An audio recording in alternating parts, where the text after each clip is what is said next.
राज ठाकरे ज्यांनी राजकारणात आपली एक वेगळी जागा निर्माण केली आहे। शिवसेनेतून बाहेर पडल्यावर मनसेच्या रूपानं एक मराठी अस्मितेचा नवा आवाज त्यांनी निर्माण केला। परखड भूमिका, बिनधास्त टीका आणि वक्तृत्वाची धार यामुळे त्यांना एक वेगळं व्यक्तिमत्व म्हणून ओळख मिळाली।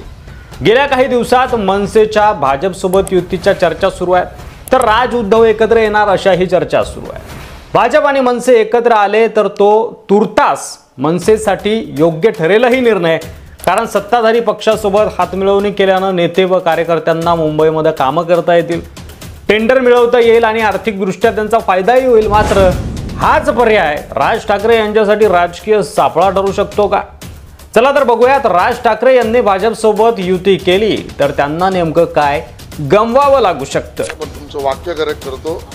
राज ठाकरे मुख्यमंत्र्यांना भेटले, मुख्यमंत्र्यांनी राज ठाकरेंची भेट घेतली, या असं वाक्य वापरून गैरसमज पसरवू नका। आशिष शेलार यांच्या या वक्तव्यानं स्पष्ट होतं की फडणवीस यांच्यापेक्षा कोणताच नेता भाजपा युतीत मोठा नाही। एकनाथ शिंदे सुद्धा नाही आणि अजित पवार सुद्धा नाही।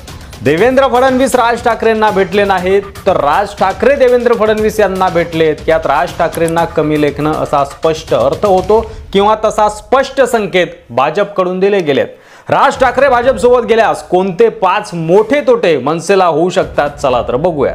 राज ठाकरे यांचं सगळ्यात मोठं भांडवल म्हणजे त्यांची स्वतंत्र विचारसरणी आणि भूमिका। त्यांनी कधीच कोणत्याही पक्षाची पाठराखण केली नाही। ते नेहमी मराठी माणसाच्या हितासाठी बोलले आणि त्यांचा आवाज सत्ताधाऱ्यांच्या विरोधात सतत हुंकार भरत राहिला।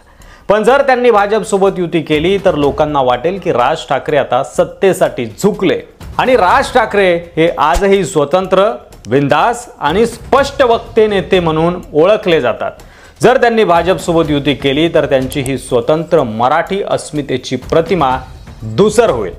उदाहरणार्थ, एकनाथ शिंदे यांना मुख्यमंत्रीपद तर मिळालं, पण आजही त्यांना स्वतःचा चेहरा निर्माण करता आलेला नाहीये, कारण निर्णय दिल्लीतील नेत्यांकडून घेतले जातात। राज ठाकरे यांचं स्वत्व हरवेल ही त्यांची सर्वात मोठी राजकीय हानी ठरू शकते जर भाजपसोबत युती केली तर। दुसरी गोष्ट कोणती आहे? मनसे कार्यकर्ते हे मराठी माणसासाठी लढणारे कार्यकर्ते म्हणून ओळखले जातात। त्यांचं पहिलं प्रेम म्हणजे महाराष्ट्र, मराठी आणि महाराष्ट्र नवनिर्माण सेना। त्यात भाजपसारखा राष्ट्रीय पक्ष मिसफिट वाटतो। मनसेच्या कार्यकर्त्यांनी अनेकदा भाजपला खुलेआम विरोध केलेला आहे। जर मनसे भाजप युती झाली तर कार्यकर्त्यांमध्ये नाराजी आणि भ्रम निर्माण होऊ शकतो। काही जुने कार्यकर्ते पक्षत्याग देखील करू शकतात आणि उद्धव ठाकरेंना साथ देऊ शकतात। गटबाजी वाढेल आणि खरी मनसे कुठे आहे हे सामान्य जनतेला, कार्यकर्त्यांना कळेनासं होईल। उत्तर भारतीयांविरोधात देखील मनसेला काही बोलता येणार नाही। तिसरी गोष्ट किंवा तिसरी हानी म्हणजे राजकारणात दुय्यम स्थान। कटपुतळी नेत्याची प्रतिमा जे शिंदेंचं झालं, वारंवार त्यांना युतीत आपलं महत्त्व सिद्ध करावं लागतं, दिल्लीतून सूत्र हलतात। राज ठाकरे यांना सध्या त्यांच्या परखडपणासाठी ओळखलं जातं। ते बोलतात, निर्णय घेतात आणि निडर वागतात, पण भाजपसोबत गेले तर त्यांचं स्वातंत्र्य संपेल। काय बोलायचं, कधी टीका करायची, कशावर मौन बाळगायचं यावर दिल्लीतून कंट्रोल येईल आणि यामुळं राज ठाकरे यांची सुद्धा कटपुतळी नेता अशी ओळख होऊ शकते। नुसतं सत्तेत जाणं किंवा महापालिकेत सत्ता मिळवणं महत्त्वाचं नाही, तर त्यासाठी आपली धार गमावणं ही मोठी किंमत राज ठाकरेंना मोजावी लागू शकते। चौथी गोष्ट म्हणजे विश्वासार्हतेचा प्रश्न। राज ठाकरे यांनी भाजपवर वेळोवेळी टीका केलेली आहे।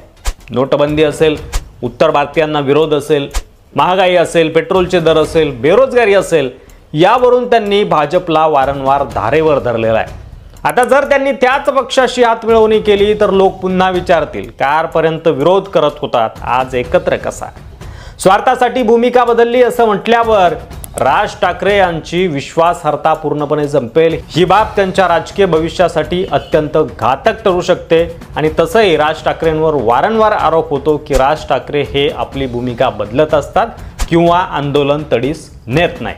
पाचवी गोष्ट किंवा पाचवं नुकसान जे मनसेला होऊ शकतं ते बघूया।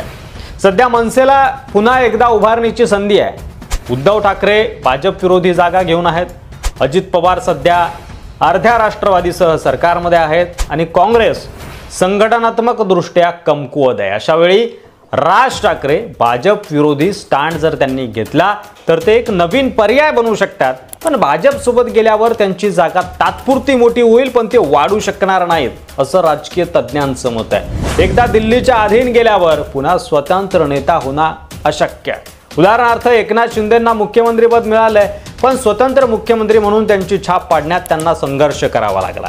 निर्णय फडणवीस घेत होते असं देखील बोललं गेलं किंवा तसं दिसतही होतं. तेच राज ठाकरेंचं होऊ शकतं अशी शंका व्यक्त केली जाते. राज ठाकरे यांनी भाजपसोबत युती केली तर त्यांना तात्पुरता राजकीय फायदा होईल.